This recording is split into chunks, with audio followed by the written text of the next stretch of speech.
Thank you very much. The next speaker is the Center for Security Policy. Center for Security Policy, you have the floor. Thank you, Mr. Moderator. I am Clare Lopez, the Vice President for Research and Analysis at the Center for Security Policy, a Washington, D.C. nonprofit, nonpartisan think tank.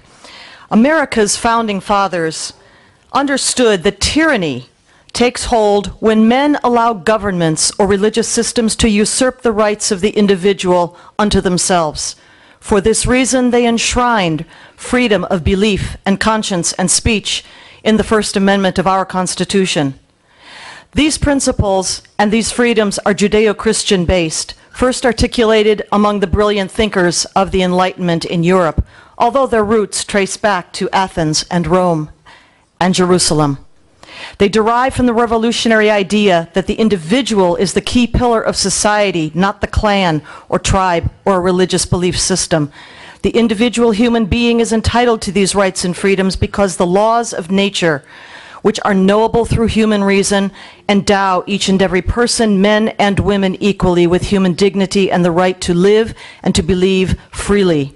Freedom of speech is among the most essential of our human liberties and one that gives voice and meaning to all the others, especially freedom of conscience and belief. Islam does not have such freedoms or beliefs. There is no such thing as freedom of speech or belief articulated in Islamic law, Sharia.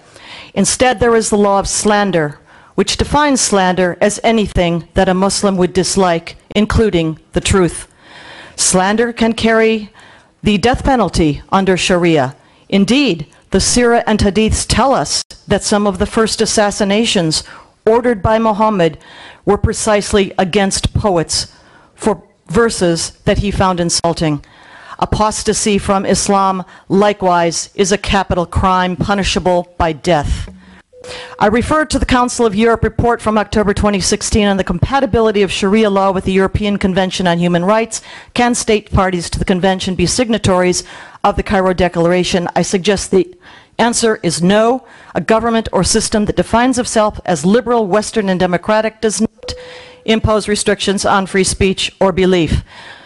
And I recommend, finally in closing to this conference, let us leave here today renewed and inspired to reject liberty-crushing concepts like hate speech and death penalties for religious belief or rejection of belief, and instead committed to defend freedom of belief, conscience, and speech, and all the principles of liberty we hold so dear. Thank you.